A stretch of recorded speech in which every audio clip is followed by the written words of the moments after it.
پکتیا کې د ځینو ښوونځیو دروازې د نجونو پر مخ پرانیستل شوي دي.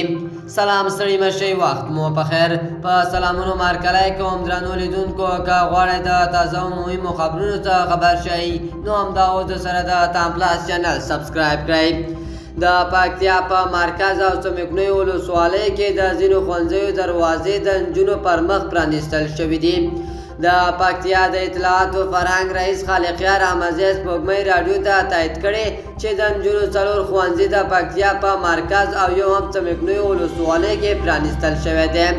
نوموړي وویل چې دغه ښوونځي له 4 ورځو راهیسې د ښوونځي د مدیرانو او ځایي خلکو له لورې پرانیستل شوي دي چې د پوهنې ریاست یې هم مخه نه ده نیولې او تر دې دمه یې دروازې پرانیستل شوي دي او تعلیمي بهیر پکې روان دی.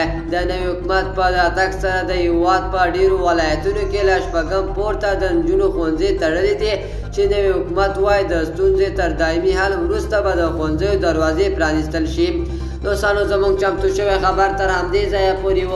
د نورو جزئیاتو لپاره درسره د تام پلاس چینل سبسکرایب کړئ. الله په امان.